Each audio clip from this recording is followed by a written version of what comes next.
from rising domestic demand in the developed market economies like the U.S. and Japan, which is benefiting from stimulus. So we're looking at areas like Russia as well as Indonesia in terms of areas that are going to benefit, but also not directly in China where there is some moderation in overall Chinese growth. Again, we don't think that Chinese growth is falling off a cliff here, and we're certainly not in the China bear camp, but some moderation should be expected in China.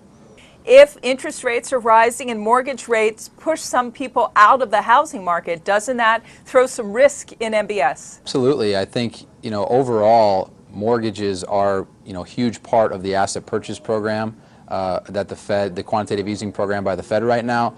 However, I think valuation is the most important thing to think about in mortgages, and mortgage risk premiums or spreads are now wider than they were before the Fed embarked on QE3.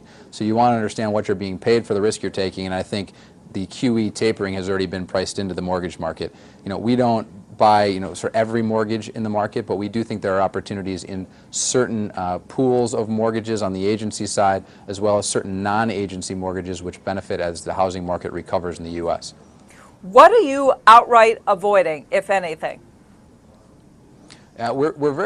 We continue to be cautious on the developed market sovereign bonds, specifically Eurozone and Japanese government bonds. We still think there is more yield increase to go in those markets, perhaps similar to what we've seen in the U.S. And also, as the U.S. leads the recovery story, we think the dollar will strengthen against major G10 economies. So we want to be cautious on developed market FX risk in this environment.